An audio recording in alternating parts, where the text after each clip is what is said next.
Hey guys, hope you're having a nice day and it's time to play some Tyrande, possibly, on Hanamura. So we're gonna go ahead and try to draft her. So let's talk about our abilities as Tyrande. By the way, on Hanamura, Esmoden is extremely strong, better to ban him all the time. But let's go ahead and talk about our abilities as Tyrande, because she got a rework, so she has been changed quite a bit. And now she feels like a lot more consistent than previously, because previously she had kind of the power spike, right? Power spikes in a team fight scenario, right? Like she would use Hunter's Mark, okay, now she's useful. Then she used her Lunar Flare, okay, now she's useful. But in the middle of those, like in the middle between her cooldowns, she felt a little bit underwhelming compared to other heroes. But now with this rework, she definitely feels a lot more consistent and a lot more present throughout the fight. Because the first change is Light of a Luna. Every time you attack anything, you reduce the cooldown of your Light of a Luna by 2 seconds. So it's like an improved version of Battle Momentum at level 7. Now we get it by default for our healing. So the healing numbers itself were a little bit nerfed, but it's kind of compensated by the fact that you can get multiple flights of Luna per team fight, like a lot more than before, and it costs less mana, and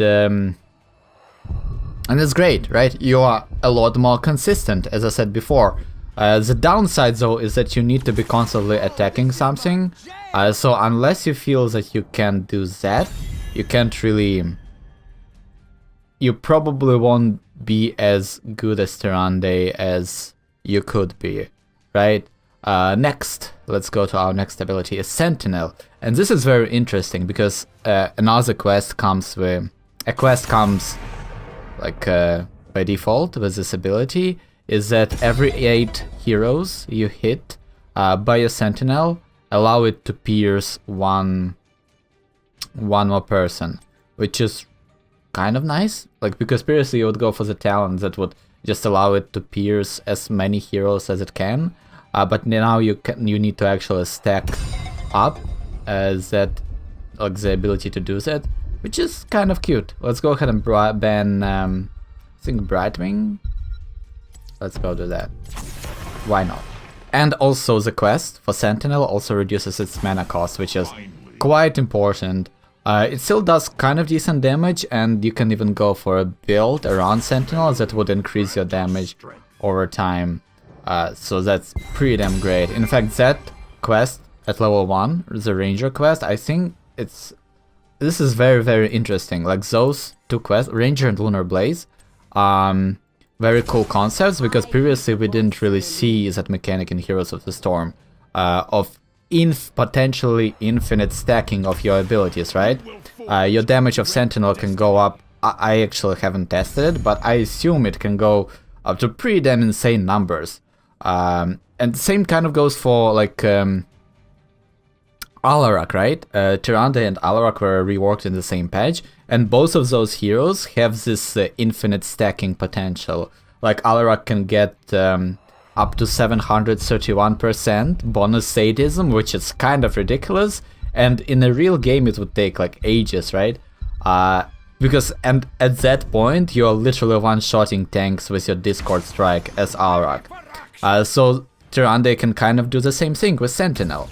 Like, for example, the immediate benefit from it is that previously you would never be able to snipe Abyssur with only one Sentinel, right? You always had to use Rewind, or you had to hit multiple heroes on your way to Abyssur so that the cooldown would reset, and then you would cast Sentinel again. And now you can actually stack up the damage of your Owl to the point where it would literally just one-shot Abyssur if you land it. So that's kind of great, in my opinion. That's pretty decent. I feel like Tyrande might be a good counter to Abyssur on larger maps, that's for sure. Then your next ability is Lunar Blaze. I mean, it's pretty straightforward. Not much has really been changed about it. The talent was added that allows the damage of Lunar Blaze to stack up the more you hit it. So that's kind of great. It again goes with that whole infinite stacking potential. Also, that talent improves the range at which you can cast Lunar Blaze, and I believe it reduces its mana cost. So the more heroes you hit, the more consistently you can land your Lunar Blazes. I tried going for like the whole Lunar Blaze build with the level 20 talent that would allow your basic attacks to proc additional stuns on the nearest hero hit, but it doesn't seem as consistent as going for the Ranger build, for the like amping up your Sentinel damage, which we're gonna go for this game. The other alternative is obviously the Ranger's Mark build. That way you improve your Hunter's Mark to a point where it just makes somebody vulnerable for like 5-10 seconds, and that is huge, especially when dealing with larger heroes. So maybe when going into Cho'Gall, going for Hunter's Mark build is definitely the priority. But we're gonna go for Ranger build, and hopefully I can see how ridiculous the damage can eventually become. So the first part of this whole Ranger talent is that Sentinel now scales in damage based on the distance traveled. And it also includes that bonus damage that we get from the repeatable quest. Every time we impact somebody, we get 3% more damage on our Sentinel, and it could just stack. It can stack, I don't know, I assume infinitely. I mean, obviously that's probably not the case. Oh well, that was a mistake. So let's make Meridian vulnerable so that we can maybe apply some pressure to him. We want to be spamming as many auto attacks as possible. That way we can proc more Lights of Elune, more healing for our allies. That's obviously great. Oh, good dodge by Lucio. Very well timed. Can we maybe? Oh no, but I can just heal you guys up. So it's all gonna be great. Yeah, like look at that. We are casting so many healing spells. That actually feels really damn great. Let's try not to get rooted. So your trade, by the way, as Tyrande, Hunter's Mark, 20-second cooldown. You target an enemy or a hero, and they become vulnerable for 4 seconds, which increases their damage taken by 25%. And that's, I mean, that's pretty damn great. I also should be spamming my Sentinels, because I want to stack up my quest as soon as possible. Oh damn, if I was slightly more in range of Genji's there, I could have used my Hunter's Mark a lot earlier, and we could have gotten maybe a kill on him even. That would have been kind of great. I don't know why Nova is stopped, because we need a damage dealer bottom. We have 2 supports and a tank right now, trying to deal with the damage with the poke and sustain of Malfurion. So I don't know what's happening there. Yeah.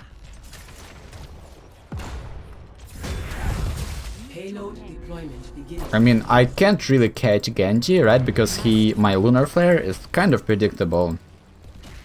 So that's not gonna happen. Also, level 10, your heroics have been changed slightly. Your Shadow Stalk has now a lot less radius, and your not Shadow Stalk, but your Starfall now has slightly less radius. So it like you need to be a lot more precise when you are using Starfall, and it kind of makes it a little bit more skill dependent, which is great in my opinion. Because it was kind of way too easy. You just throw out your Starfall randomly and it would get value.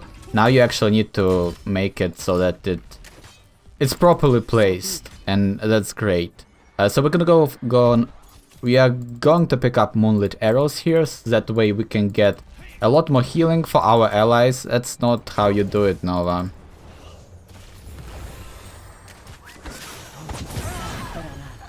Yeah, that was just... I don't know why... You can't just like randomly go there. You need to actually make sure that there is nobody gonna kill you when you're trying to steal the thing. And I don't think she has even the bribe stacks to steal the camp, so I have no idea what she was doing there. Oh wow, Zarya is already stacked with her talent. I don't know which one she picked. Demolition's Expert. Oh my gosh. Wow, that was fast. Let's try to snipe Alarak there. Again, I should be using a lot more of my Sentinels, because I definitely want to get the damage stacking going. He's dead. Nothing I can do. I don't know why we are so, like, nothing is happening.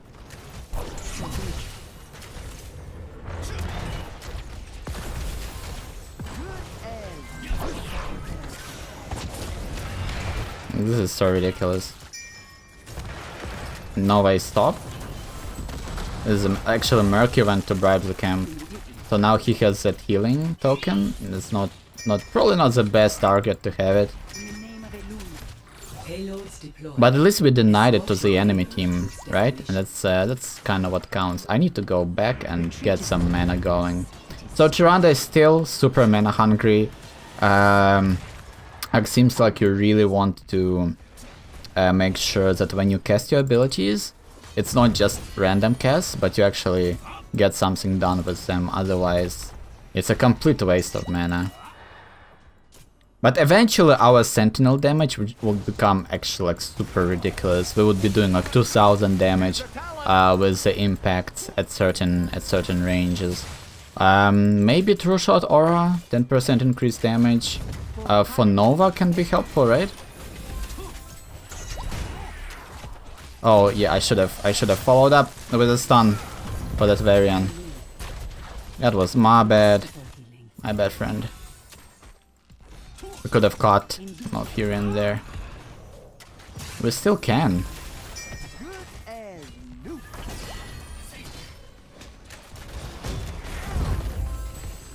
Oh no. Damn. Like we are pushing them too much. We are pushing them way too much. Let's go for Darnassian Archery.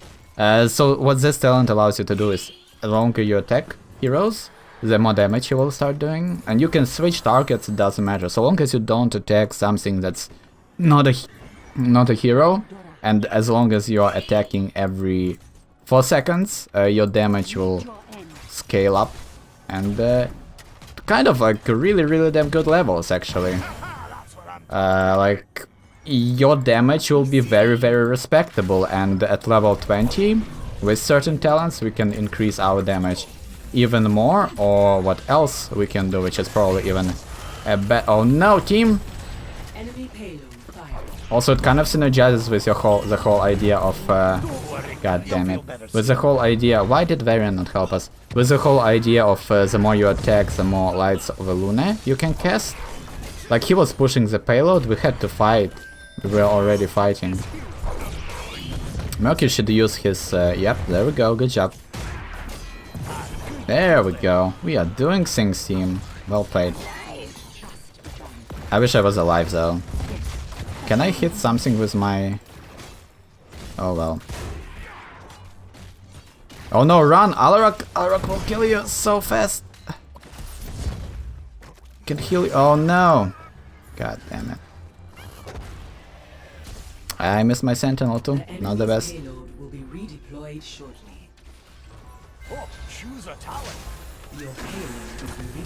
Turn on them! Murky! Come on, friend.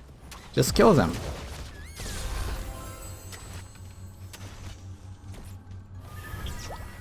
Oh, we have piercing now. So we're gonna go Starfall. This is actually a good spot to cast it, by the way.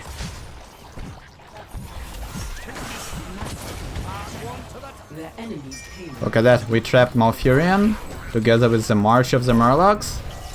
All the good stuff.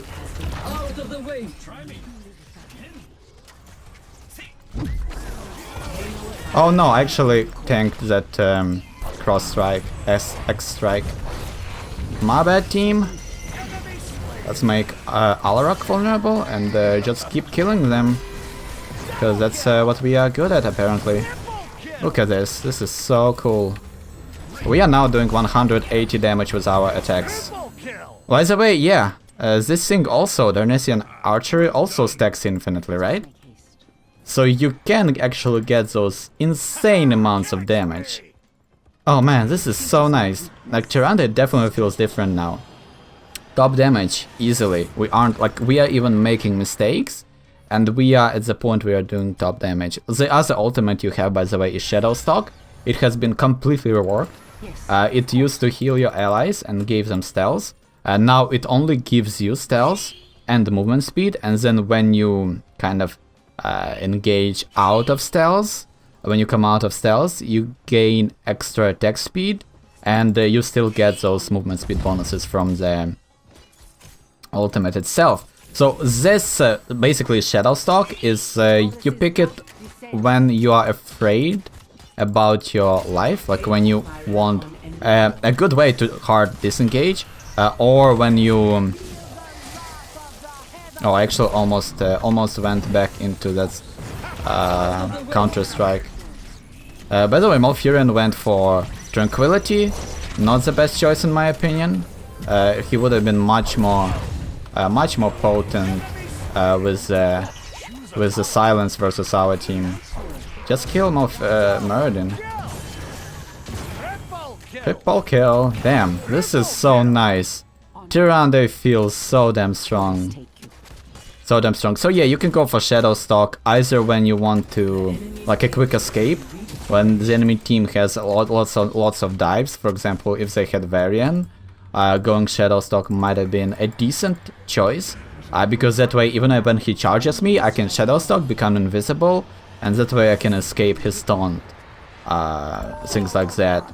Or if you are going for a purely auto-attack based build, and this would enhance your ability to do auto-attack damage, because it would get 50% attack speed, which is pretty damn nice. But since we are going for Sentinel build, going Starfall seems like a better idea. Also, we now go for Empower, and what this allows you to do is you get cooldown reduction every time your Sentinel impacts. And remember, now our Sentinel actually pierces quite a lot of targets. Well, I think it's only one target right now, but the numbers gonna go up, and eventually we're gonna get just an incredible amount of cooldown reduction just from casting our owls. More healing, more damage, more stuns, more Tyrande. Let's kill the walls. There we go. Now we have an opening to actually kill them. Murky seems to be either... Oh, can I snipe that? I on my way? Oh, damn. That would have been so damn nice. Well, thank you, Malfurion, for not trying to dodge my stun, because I kind of missed it. Like, I expected him to run, and since he didn't run, I almost missed my stun. If he went back there, Lunar Flare wouldn't land. Did I call it Lunar Blaze, by the way? I might have been calling Lunar Flare Lunar Blaze, but I think it's understandable, right? It should be. Damn. If he taunt, I should wait for taunt from Varian instead of launching this random Lunar Flares. Level 16, we're gonna go for... we don't have too much auto-attack speed, so for example, Mark of Mending together with Tracer seems overpowered as hell. What it does is you Hunter's Mark somebody, and then your allies heal for 3% of their health when you are...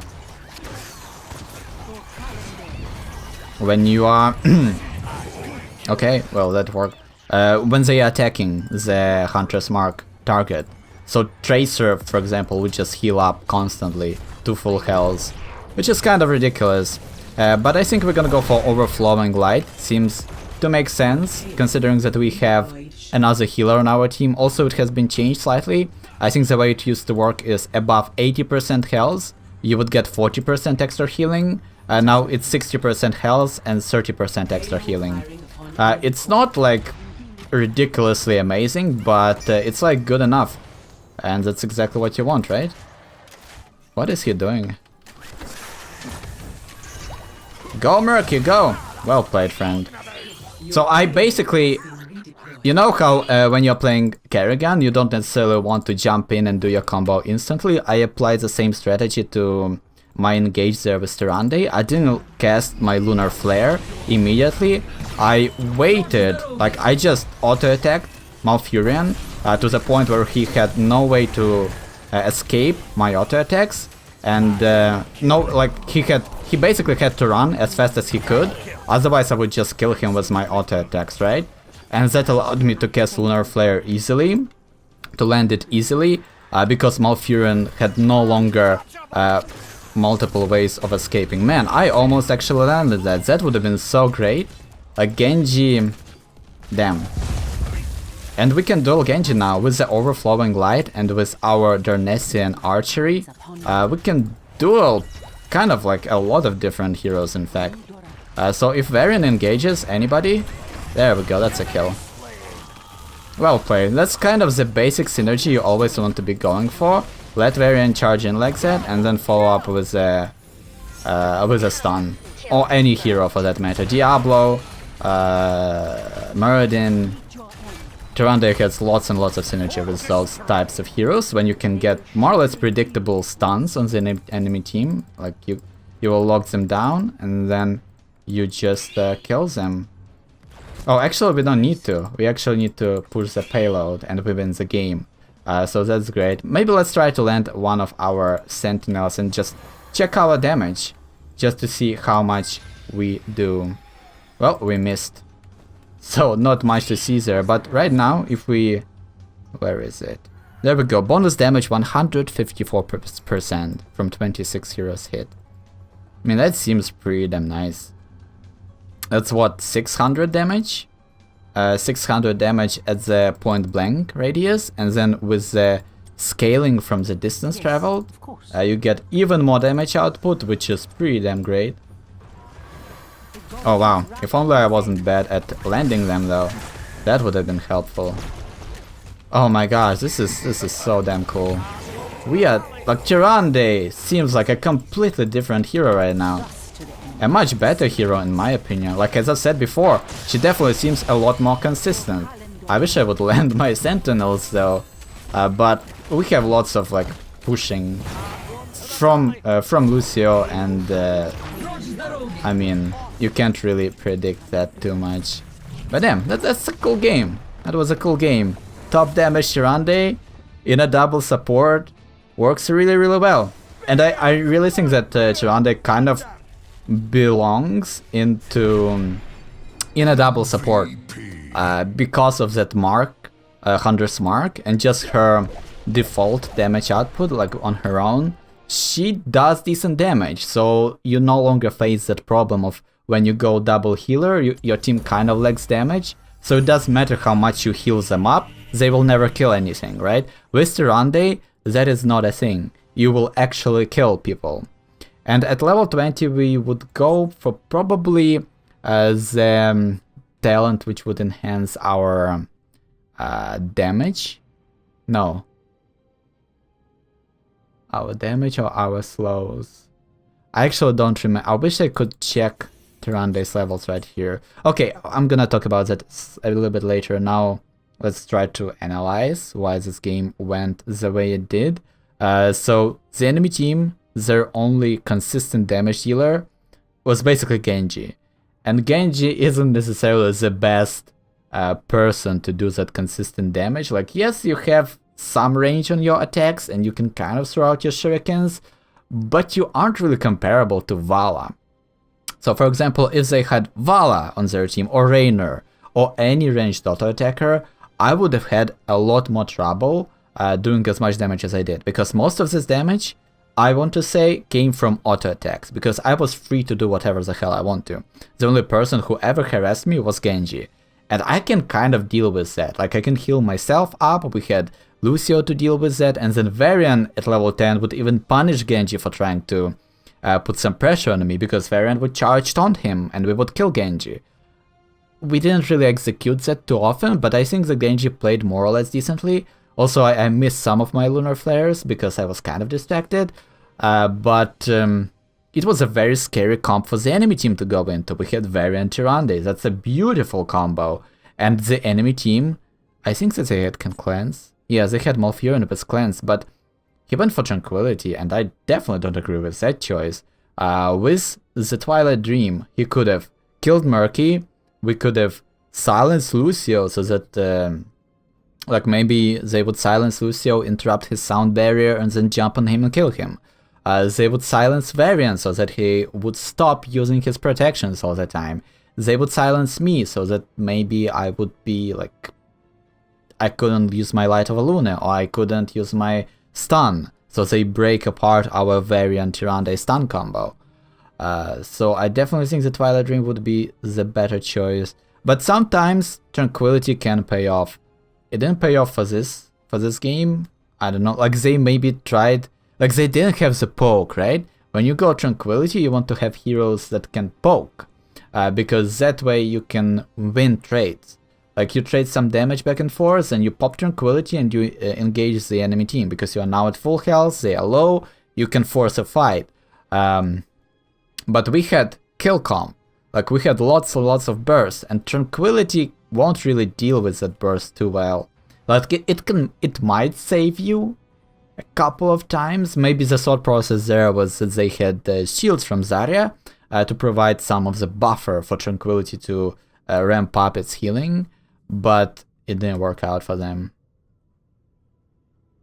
And we had consistent range damage. Like I think that should be your utmost priority whenever you draft. Always pick a consistent damage dealer. It just helps so much. You can pressure the enemy team, you can alleviate some pressure from your team because you have that consistent damage output, so you can peel off your healers or your tanks from the enemies simply by doing really good damage at decent range. And they didn't have the ability to do that. So every time we kind of jumped on them, they couldn't really protect themselves. Like, I don't know. I really think that we had a much better draft. Even though we had Murky, like we had kind of a weird comp. Like, I'm not saying that Murky is a bad hero. Hell, he died 0 times. That was really well played by them. But he is definitely not a standard hero, right? And when you are talking about non-standard heroes, it's always the case of, so do your allies really know how to play with Murky? Because if they don't, then even if you're a good Murky, you are kind of hurting your team, because your allies aren't confident enough with their playstyle. But it worked out for us, so that was great. Oh yeah, I almost forgot. I wanted to check our level 20 choice here. So we have Shooting Star, increases more range, and you get every 10's basic attack procs a free Lunar Flare at a random hero that is closest to Tyrande. Probably wouldn't be my choice. We didn't really necessarily need the range.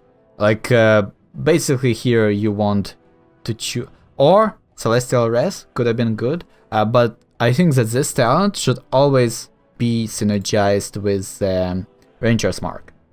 That way you have much... Hunter's Mark, which with much longer duration, and also probably with... not Hunter's Fury, but where is this talent? With the Mark of Mending. That way you turn Starfall into actually a healing ultimate, and that can be really, really great. But since we went for kind of a greedy build, we empowered Tyrande, not necessarily our allies. So going for Celestial Res probably would have been a waste. Usually though, I choose between Shooting Star or Iceblade Arrows. For this game, I would have definitely went for Iceblade Arrows. That way we shut down Alrak, we shut down Genji, we have more attack speed, so we can ramp up our damage much faster, and also we get more healings, which is great. Even though we are running double support and we weren't really lacking healing, just a little bit more is always nice. Especially since we went for Overflowing Light, so we would always want to remain at high health, so that we can heal our allies a little bit better. So I think that's gonna be it. So if you enjoyed the video, consider subscribing, and as always guys, thank you so much for watching, and see you next time.